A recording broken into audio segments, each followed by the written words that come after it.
The President of the United States, self-appointed leader of the free world, POTUS is not an easy job to win. But what does it actually take to get yourself to the White House? In this episode, we are going to look past the media circus and the spectacle of the campaigns to really understand the election process, how it works, who can run, and why certain people seem to find it much easier to win. As we answer the question, how are presidents elected?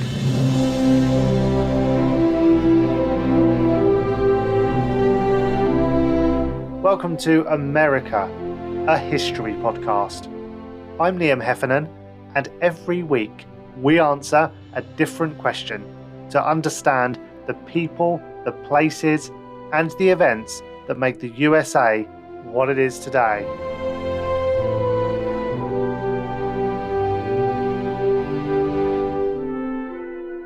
Returning from the faculty this week is Dr. Emma Long, Associate Professor of American History and Politics and Head of the Department of American Studies at the University of East Anglia. Welcome back, Emma. Hi, good to see you again, Liam. Yeah, pleasure to have you back. And we're also joined today by the former BBC North America editor and author of not one, but 3 books about the Trump years, including the bestseller If Only They Didn't Speak English, which we'll pop a link to in the show notes. He's also been at the forefront of BBC coverage of the last 5 presidential elections, and he's now 1/3 of the hugely successful podcast The News Agents, alongside Emily Maitlis and Lewis Goodall. On our wish list of the perfect people to join us for this episode, he was at the very top. So we're delighted to welcome to the show Jon Sopel. Flattery will get you everywhere, Liam. It's compensation, considering we're not paying you anything for this. So welcome to the show. I'm very happy to be part of it. And before we dive into the episode, obviously, myself and Emma, we watch presidential elections from the comfort of our own home and see it all play out on our TV screens thousands of miles away. But you're in the eye of the storm, or you have been, through the middle of the campaigns and election night. So tell us a bit about what that's like. Well, it's exhausting because to say the bloody obvious, America is a very big country. And you are crisscrossing it, landing at regional airports after everything is shut, getting to some crappy hotel at 1 a.m, going to a rally first thing the next morning, and then you're on a plane again the next day to somewhere else where you're going to hear the same stump speech by the candidate again and again and again. And it can get monotonous, although in fairness, with Donald Trump, it was never boring because there was always this sense of jeopardy. You didn't have a clue what he was going to say, and I don't think he did. And he would sort of have an auto cue, an auto script and teleprompter, and he would kind of start on his stump speech, and then he'd get bored. And then he'd go off in all sorts of weird and wonderful directions. And invariably, in the 2016 election in particular, he ended up getting disproportionate coverage, because if you had a choice between Donald Trump and, I don't know, Marco Rubio and John Kasich or whoever it happened to be, or Ted Cruz, Ben Carson, you think, oh no, we're going to take Donald Trump every single time because it's fun. And so it's grueling, it's punishing, and it's complicated. It's a 3-dimensional chess game you're playing to win the presidency, because the route to the White House is about getting these 270 votes in the Electoral College, and that takes a bit of maths, working it out which states you can pick up, and each state has a different number of Electoral College votes depending on the size of the population, and so you've got to figure out a route. Yeah, and at face value, it just looks like people are hopping about from state to state giving a speech, and that's it. And then you win as many votes as you can, and bam, you're in the White House. But of course, it's a bit more complicated than that. So let's go back to the absolute basics. And Emma, I wonder if you could explain a bit about who is even eligible to run for president. Sure. I was just thinking there with Jon's explanation about the so-called glamour of the presidential election, which apparently is nothing like it. But yeah, in terms of qualifications for the presidency, when you look at the Constitution, which is where we go for the official part of this, there are relatively few qualifications, right? Article 2, Section 5 says that the candidate for the presidency has to be at least 35 years old, which seems pretty young to us today, but probably wasn't in the late 1700s. And they have to be a natural born citizen of the United States, which I think is important. Unlike running at state level or for Congress, where people who've been born in another country but become naturalized citizens to the United States, they can run and hold office, even governors, in fact. If you are running for the presidency of the United States, you have to have been born in the US itself. And you have to have been resident in the United States for 14 years as well. So if you've lived for a lengthy period of time outside of the United States, I don't know that that's really been a problem for anybody, but it would be an interesting challenge if it ever came up, but it really hasn't. So that's it. That is literally the formal qualifications.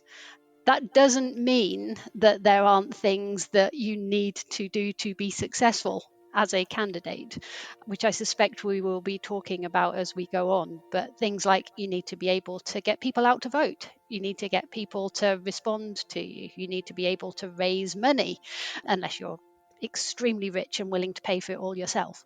So there are things about the personalities and things that make people better candidates than others. But if we are talking about formal qualifications, people might be surprised, given how powerful the office is, how relatively few there actually are.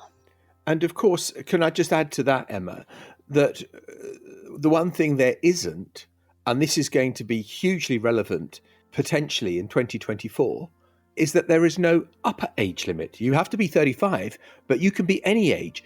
And if there is going to be a rerun of Biden versus Trump, it is going to pitch an 82-year-old against a 78-year-old. And some would say that is a very serious shortcoming. And I've just come back from Washington.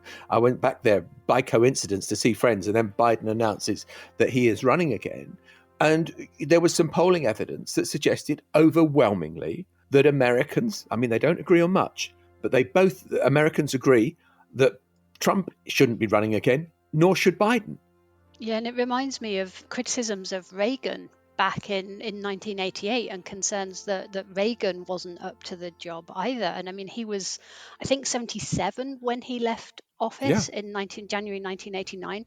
So he was younger then than both Biden and Trump will be if they're running again in 2024. So yeah, that exactly comes up as an issue in this next election.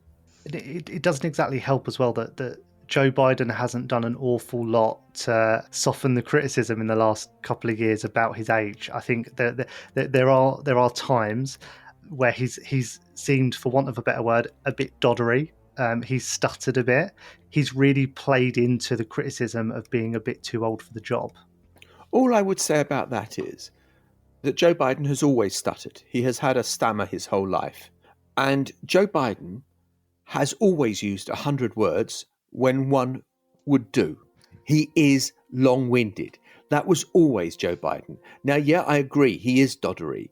But some of this narrative around him being senile, not in control of events, I don't quite buy. I've seen enough of Joe Biden up close to believe that, yeah, he's long-winded. Yeah, he's old. Yeah, he stutters. But he ain't gaga. And so I think that's kind of important. But you're right. He does play into that. There is the risk it's going to become the narrative, though, isn't it? Because of his age, that ultimately that will be something that will end up being discussed. And that will be, regardless of what the White House tries to, or the campaign try to do, that's going to be the narrative that runs. And I'm just thinking about someone like George W. Bush, who famously misspoke on a regular basis. But because he was younger, that never became a discussion about whether he was old or senile. It just became a bit of a running joke for a period of time. So, those things have happened before, but Biden's age and possibly Trump's age, if he does become the Republican candidate, opens up the room for that discussion. I think the big gamble that Biden is taking is that his electability, I think, depends on Donald Trump running again. If the Republicans choose someone younger, more reasonable, more rational, more intellectually disciplined, more focused, I think Joe Biden has huge problems.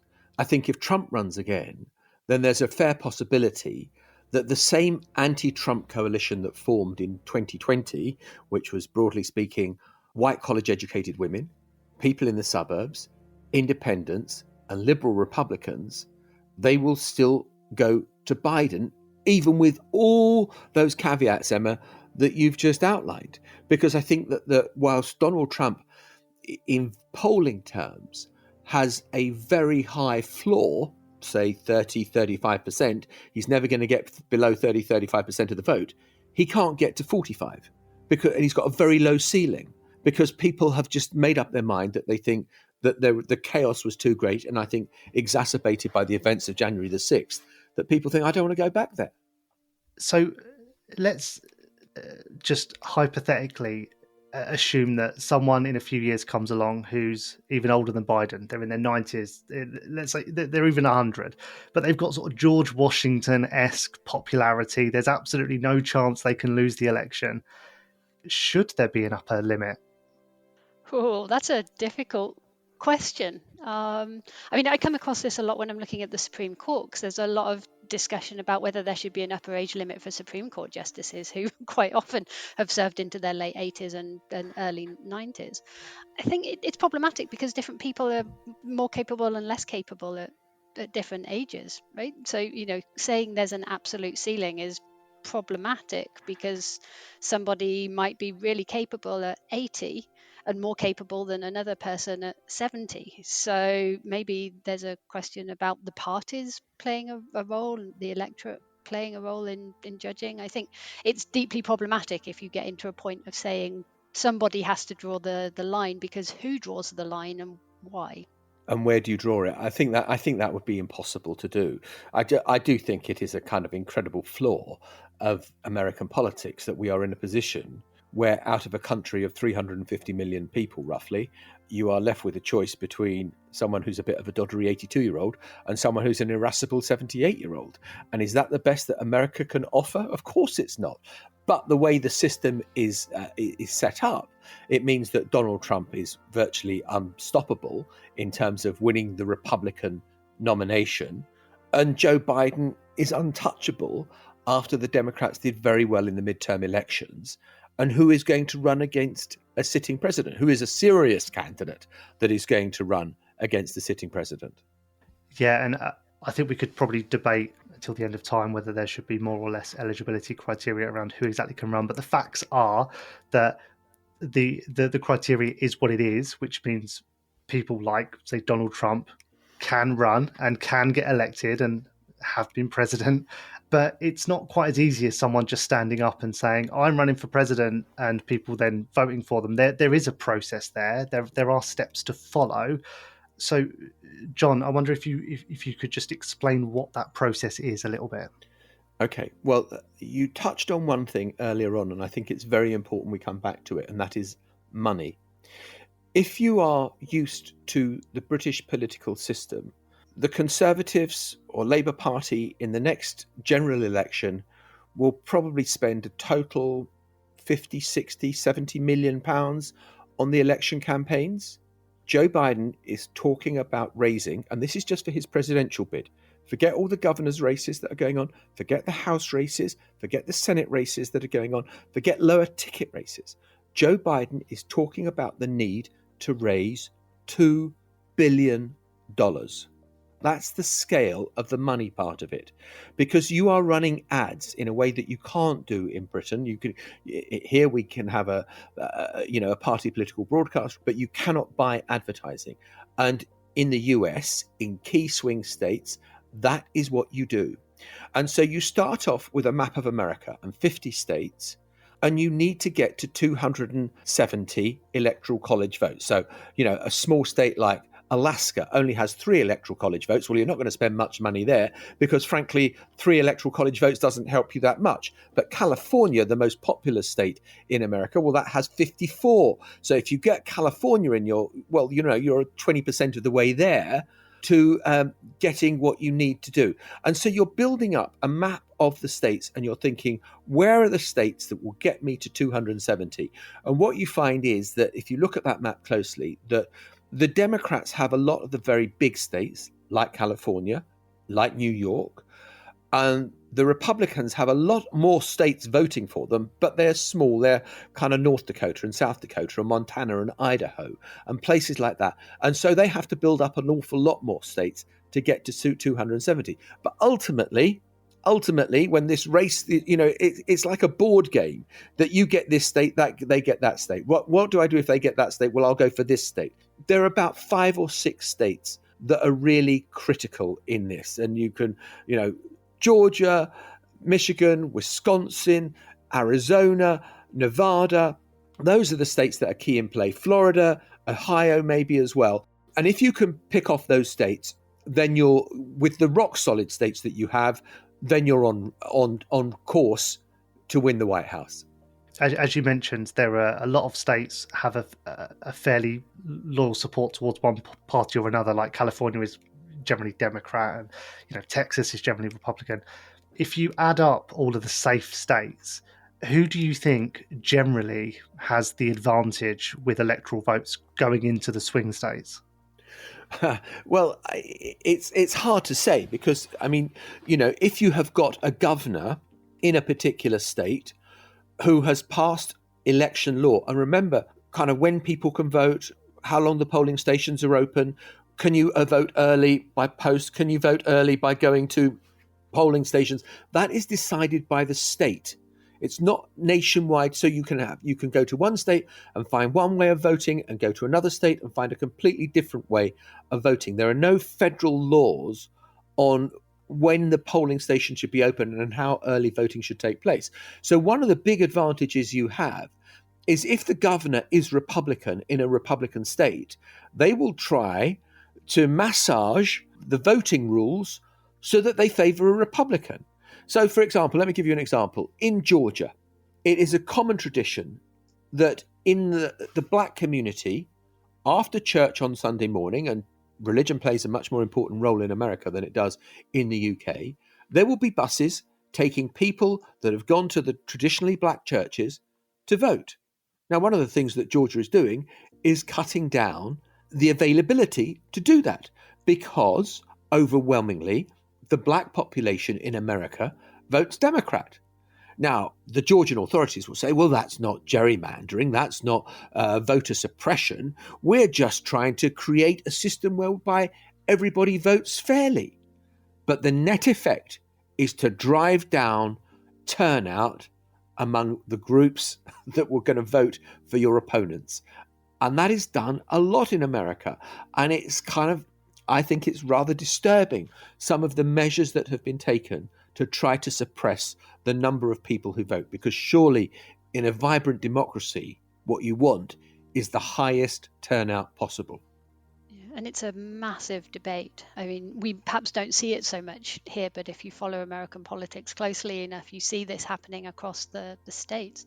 And that's exactly the reason why they're such important debates, because they go fundamentally to the ability of people to vote and express their democratic right that way. But I also think, to go back to your original question, we talk a lot here about the national level votes, right? The presidential elections, and we don't talk a lot about state level elections unless they're really close. And in the last few years, Republicans have been extremely successful at winning state legislatures, and they have the ability to set and change these election laws, as Jon's talking about. So regardless of what's happening at the presidential level or congressional level, Republicans, I think, probably have the edge in terms of the number of state governments they control, which gives them control over the voting rules, and therefore and also because most recently the census, which means the redrawing of maps based on where people have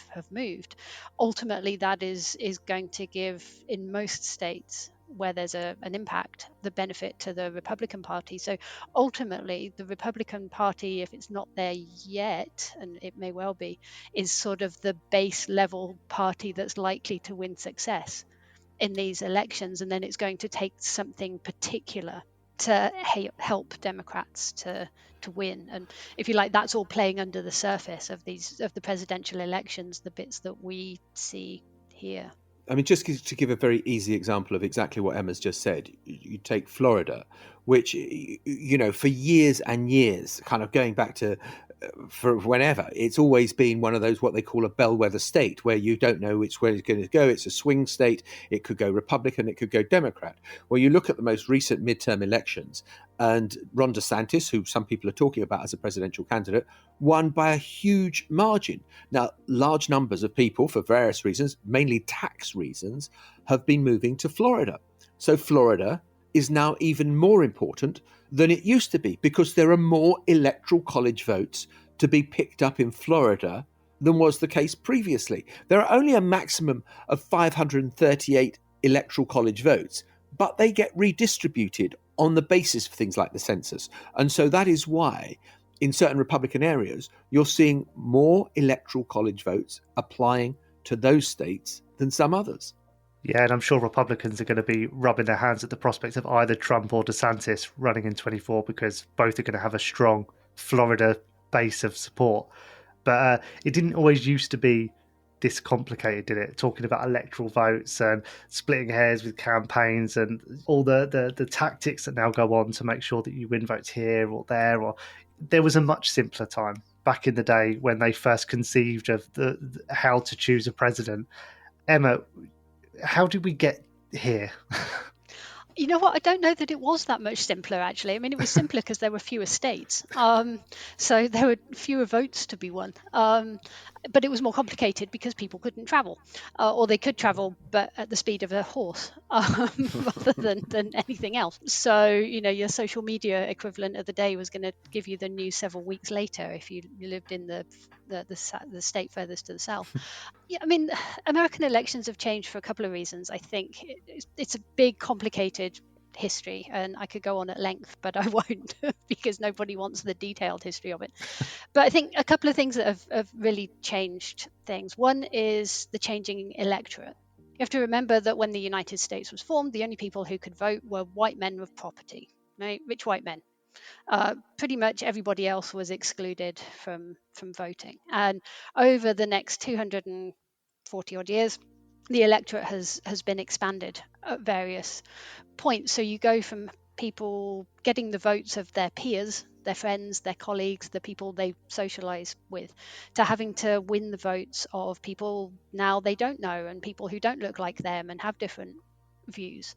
And that's things like the property qualifications go in the early part of the 19th century.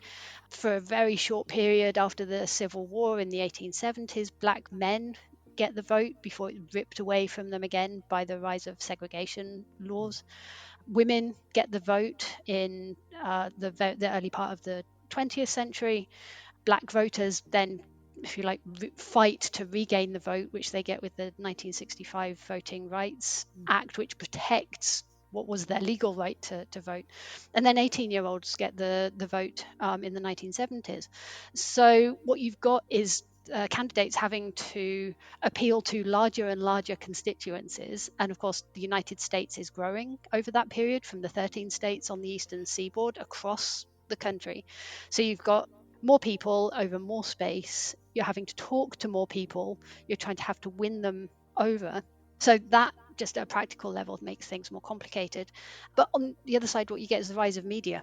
You get the ability of people to communicate. So there have been newspapers for as long as there have been the United States. And quite frankly, if you think the American media is toxic now around election times, go read about the election of 1800, where the insults that were directed between the two candidates in the election of 1800 would make us blush. Newspapers were set up deliberately to support one party or another, so none of that is new at all. But with the rise of mass media and easier communication, it becomes easier for candidates to speak to people and to speak on their own behalf. So in the late 18th, early 19th century, it was kind of a no-no. It was looked down on to ask people for votes. Candidates didn't do that. Your friends and your colleagues and your party did that. Candidates speaking on their own behalf really only comes out in the late 19th century. You get the rise of radio with Franklin Roosevelt in the 1930s, and suddenly you've got the president in your living room talking to you, which changes the dynamics hugely, not just generally, but for elections as well. You get TV.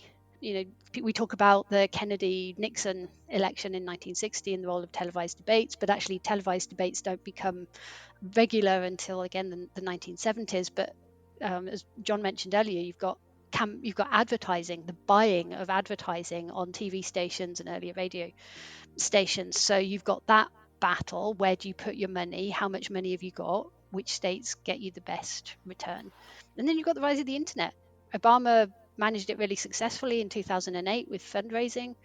Trump, like it or loathe it, in 2016 used Twitter in ways that nobody had seen before as a way to speak directly to his base, to voters, to people who liked him and loathed him. So all of those things both have made presidential elections just much more complicated over the history of the United States. I think that's a really important historical analysis, and it's a great sweep in the arc of history. Look, the fact of the matter is that politicians down the ages have always wanted to speak to the public unmediated by bastards in the media like me, so that they're not asked a load of pesky questions. They can say what they want to say. And whether it was FDR with the fireside chats, or Kennedy's apparent mastery of television, or Twitter.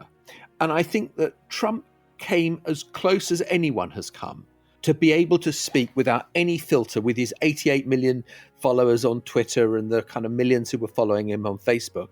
And he used it brilliantly to say that if anyone is contradicting me, they're fake news. I'm fake news, you're kind of, all the rest of it. And we were accused of that at every rally and every speech he gave. And if you agreed, you were a good guy. And Donald Trump was able to get away with that much more than anyone else. There's one question I'd raise on your kind of brilliant analysis of it, Emma, is this: the 2016 election, which Trump won. We talk about the Electoral College and how you've got to build up these states to get to 270.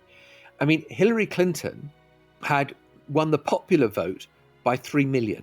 And people were saying, well, that's not fair. Surely she should be the president if the popular vote of the country is so overwhelmingly in favor of Hillary Clinton against Donald Trump. But of course, that's not the rules. And there is a question over whether the rules are fair. But getting any change, a constitutional amendment, is virtually unimaginable, impossible to think. So I think that America is lumbered with this electoral college system, even though there are manifest problems with it, where you can win the popular vote overwhelmingly and still lose the presidency. Yeah, nothing reminds us more that the United States was set up as a federal republic rather than a straightforward democracy, right? Than elections. And that's true whether you're talking about primary season, where you have to fight out for the nomination of your party on a state-by-state basis, rather than just the party vote, or the general election part of it, where you're having to win it. It's not a national election in many ways, is it? It's a state-by-state battle. And one of the things about fairness is, of course, the fact that many of those people in those smaller states that perhaps do lean more heavily one way or the other often say, well, we never see candidates, nobody comes and talks to us, our votes are taken for granted or seen as not important. And then you wonder why people feel disconnected from the political system. So the Electoral College, we talk a lot every time the election comes around, right, about the Electoral College, because it's such an odd system in a modern democracy. But it's a legacy of the history. It's the legacy of the fact that the states were considered more important than the national government in the early years, the fear of the power of the federal government over the power of the states. And as you say, the politics now have become so divided that even though the Electoral College in theory doesn't inherently benefit one side or the other, almost nobody's going to get the political will behind it to try and change it, because it means messing with the Constitution, and we don't do that because the whole country will fall apart if we touch it. Liam, can I go back to one of your first question to me about what it's like covering a presidential election? Of course, the election campaign itself is presaged by the primary campaign to win the nomination for your party to fight, and that starts normally in Iowa. Iowa is this tiny little farming state in the Midwest. It shouldn't be that important. But there, all the candidates have to go and press the flesh. They have to do retail politics. And I went to Iowa. The first time I went there, I said, well, I've met this candidate. I've met that candidate. I've shaken hands with this one and I've spoken to that one. I haven't met that one, so I can't really decide how to vote. How can you possibly have a democracy where these people in Iowa, which is an insignificant state, conservative Bible Belt state, a lot of ethanol, a lot of potatoes, and yet it plays this outsized role in American democracy because it is the first state to vote in the primary process. And they have this kind of weird caucus thing that goes on there. That would be the subject of a whole separate podcast, which is almost inexplicable. But yet the people of Iowa expect to meet absolutely every candidate before they're going to vote. And many of them do. And in a nutshell, because I think a lot of non-American listeners have probably heard the words primary and caucus, but probably don't know what they are. So give us a sort of whistle-stop tour. What are they and how do they work? So the primary is the main method of selecting who the candidate is, and you'll have a race go on between the different candidates, and you will then vote for your candidate. So there'll be a Republican primaries where the Republicans will vote for in a state. So, after Iowa comes New Hampshire. You go to New Hampshire, the Republicans will vote for their candidate, the Democrats will vote for their candidate, there'll be a number of Democrats running, and there'll be another number of Republicans running, and that gets you sort of a few scores on the door. And then you go to another state, and then you get to something called Super Tuesday, where a whole pile of states vote, and you're gradually building up delegate numbers that get you over the limit to be the official candidate. The caucuses is the same net effect, but it's a whole lot of different tiny districts where maybe 20 people are sitting in a room, and literally in Iowa, literally, this isn't metaphorical, this is literal, they are sitting on bales of hay, and you've got people saying, well, why don't you come over to my side? Come over to, look, this guy is really good, and I think you should vote for him. And you see people swapping from which bale of hay to sit on to another. And in one of those meetings, it was a tie, and they flipped a coin for who their delegate votes would be. It is incomprehensible. And in the 2020 election campaign, it was so chaotic that in Iowa, we all slapped up to Iowa. We spent days there, and we didn't get a result until days later, and it was then challenged as well because it was such total chaos. I think the caucus system is cute and has no place in a modern democracy. It has echoes of sort of the way in which voting happened in the 19th century, right? Before before things like the secret ballot came in, where voting was done in public by a show of hands and discussion, and there was bribery and corruption was rife, which was a big part of the debate about politics in the 19th century. So it has echoes of that kind of public voting system that was much more common in the 19th century. It's a weird holdover from that, where you literally just get people in a room and discuss it more or less coherently depending on the circumstances, it seems. Whereas a primary is much more like the elections we're familiar with now, right? You go into a booth and you put a tick or a cross or whatever in a booth. So they are very, very different systems, but you can understand why primaries have become much more common over the years, given Jon's description of them, because otherwise the elections would never finish by the sounds of it. It's absolute chaos. It's absolute chaos. And then it all leads to the conventions, which are the two parties' great big set piece moments where you are anointed officially as the candidate. And that's where you see all the ticker tape and the balloons, and you see the big stars coming along to kind of put on a musical show. There's very little political debate at these things. Sometimes with Hillary Clinton, when she was up against Bernie Sanders, the convention that took place in Philadelphia was at times pretty edgy, because there were a lot of Bernie Sanders supporters who were refusing to accept that Hillary was the candidate, and they kind of thought it was all a fix, and the Wall Street elite had paid for Hillary to win, and it was all wrong and it was rotten, and they couldn't face getting behind her. So that was a bit more kind of edgy, but normally they're just a festival in showing unity and showing that you have got a candidate who is ready for the November election a few months hence. Yeah, sometimes I think it's about undoing the damage that the primary season's done, right? Particularly if you've got lots of candidates, like we've seen, particularly with the Republicans, or we saw with the Republicans in 2016, Democrats to some extent too. They spend months and months and months pulling each other apart in public forums, about which candidate's going to be the best and all the rest of it, and saying you're knocking bells out of each other for months, and then suddenly you get to the general election after the convention, and suddenly you're supposed to say, well, hey, this candidate's the one we want to be president, having spent months pointing out what the problems were. So almost like the parties want the conventions to try and be that reset button, right? To try and convince people that's all done with, now we've healed the wounds, we didn't really mean what we said, now we've all got behind this person, and all those flaws no longer apply because we're in a different election. So it's that big showpiece to kind of try and reset everything, so that now this election is sort of on its own terms rather than on the terms of the elections that have been the primary and the caucus season that went before. There's one important point to add to that, which is, of course, when you are campaigning for the Republican vote, say in the Republican Party, and say you're campaigning for 2024 and Trump has been the all-powerful figure, you've got to move to the right. You've got to take on positions that are kind of going to be right out there on abortion, on guns, or whatever it happens to be. But then a few months later, you've got the presidential election, you've got the general election. And that's when you've got to tack to the centre, because if you're going to kind of be right out there on the right, or on the left, if you're on the Democratic Party side and you're trying to attract the Bernie Sanders supporters or the Alexandria Ocasio-Cortez supporters, then you go to the left. But that's not going to win you the presidential election. And so you've then got, after the conventions, the tacking to the centre, so you can pick up those key swing voters in the critical states, because otherwise you're just going to attract your base and get no greater support than that. And that isn't a way to win a presidential election, which was Trump's problem when he fought re-election in 2020, that he was playing his greatest hits album, which was very, very divisive.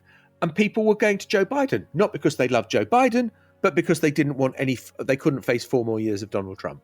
But isn't it becoming nearly impossible now to win the party base without alienating the other side? Because we've got this, or America has this two-party system which is increasingly polarized, and Trump is proof, really, that in order to drum up sort of such fiercely loyal support from your party, you can't do that without turning everyone else against you. It's one of the weaknesses of the primary and the caucus system. If you look at the people who vote, it's the party activists, the people who are really committed, which tends to be, a bit of a generalization here, but the statistics suggest that the people who vote in primaries and caucuses are the people who are the most dedicated, who tend to be on the further reaches on the left and the right of the two parties. Right? So you're forced into tacking to those because they're the ones who are coming out to vote. And if you want to win the party, you've got to win them over at that point. So whether a candidate is inclined to do that, and some are and some aren't, they have to do that in the primaries and then shift back to the middle. But yeah, that middle ground used to exist when I started studying American politics, where you had sort of liberal Republicans and conservative Democrats. That group, it was never enormous, but there was a group in the middle, and slowly over the last 20 years or so, perhaps longer than that, that middle ground has eked out and eked out and eked out. So the differences between the parties are much starker, and we see that in a whole range of things to do with US politics, but it does tend to come to the fore in the election. Liam, I said to you earlier that I thought that if it was a rematch between Biden and Trump, that Biden would win. And that is one of the reasons as well, that I think that Biden has reached out to some extent, and some of the kind of legislation, the Inflation Reduction Act and all the rest of it, have appealed to the progressive wing of the Democratic Party. But he's also kept on board the centrists. He's trying to kind of be ordinary Joe, blue-collar Joe, understands the concerns of ordinary Americans. And it's interesting that polling has always underestimated Joe Biden. And so I think that he has tried to keep an eye on the center ground at the same time as trying to, keep his progressives happy as well. And I interviewed Bernie Sanders very recently. He was in London coming through, and we interviewed him for our podcast. And he was kind of quite flattering about Biden and what he's done and some of the policies that he's pursued. And so I kind of think that Biden has been moderately successful in that, whereas Trump doesn't seem to want to make any move outside the group that already adore him. And that's Trump's problem. Thinking about your point on Iowa and the importance of Iowa, 4 years ago, Biden lost the primary in Iowa and actually didn't really gain traction in the race for the nomination until a few votes had already been cast around the country. So it feels like Biden is actually quite good at playing the underdog. Well, so this time round, Iowa is not going first for the Democratic Party. It's South Carolina, and South Carolina was his salvation at the last election. And there's a congressman there who played an absolutely critical role in getting African Americans to vote for Biden in the primary. He did terribly in Iowa. He left New Hampshire early, where he was getting, a good old kicking. And he flies to South Carolina because that is his last redoubt. That's the last stronghold where he hopes he can do well. And as a result of what happened in South Carolina, he then picks up momentum and starts winning big and starts winning in Nevada, and Super Tuesday does very well. And that's when it kind of starts falling apart for Bernie Sanders. So this time round, although Biden is not facing any big challenges, he's not starting in Iowa. He's starting in South Carolina, and the Democratic Party have made South Carolina the first state that will vote. And this feels like a good point to ask what I'm sure is a silly question, considering we're recording this only 2 days after Biden has announced his re-election, and we don't even know who the Republican nominee is at this point. We're still about a year away from that. But who's going to win in 2024? Emma, you go first. Oh, thank you. I appreciate that. I'm a historian, right? I'm trained to think about what did happen, not what will. And I get very uncomfortable when people ask me to prognosticate into the future, especially with politics, when it can take one event, right? You can think that somebody's absolutely on the path to success, and a single event, international, national, local, whatever, can just derail it. So I honestly have absolutely no idea who would win in 2024, because there's just too much time between now and then, and we just don't know what's going to happen. I mean, if it looks like it's going to be a Biden-Trump rematch, for all the reasons that we've talked about, you would probably give Biden the edge. I don't know, John, what you think about Ron DeSantis. I mean, my sense is that he's almost as divisive as Trump, to the sort of middle ground, that if it turned out to be him, that you might give Biden the edge there. But until we know who's likely to emerge out of the Republican field, particularly, it becomes a harder call. From years of doing politics, I'm going to give you a politician's answer, which is not to answer your question, but to answer an entirely different one, which is that although as we sit here now, at the end of April 2023, everyone is saying the most likely outcome is that it is going to be Biden versus Trump all over again. And I would just say, I don't know what the event will be. I don't know what the circumstance of it is, but I suspect that something will come along that will upend that. Biden, his age, Trump still has significant legal difficulties. There's been one indictment.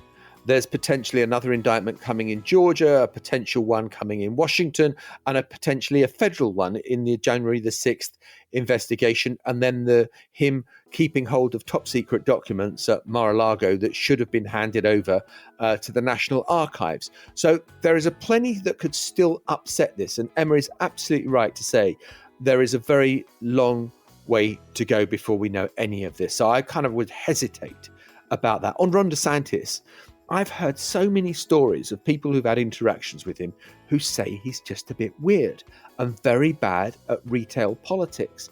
And I think that some of the early kind of popularity, he is the future after the calamitous midterm election results for the Republicans in November 22, I think some of the air is going out of that balloon.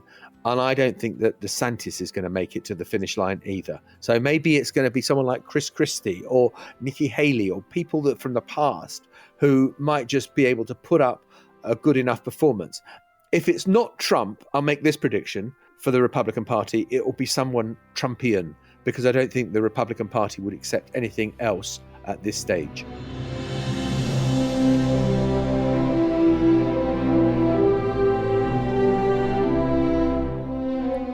This episode of America, a History Podcast, is produced, edited, and hosted by me, Liam Heffernan. A special thanks to both Emma Long and Jon Sopel. And if you want to learn more about presidential elections, you can check out some of the resources that we've added to the show notes.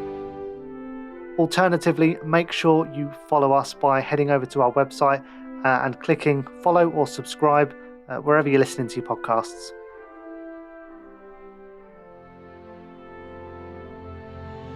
Next time, I'm joined by John Mitchell as we take a look at a modern Hollywood classic to answer the question, how historically accurate is Forrest Gump?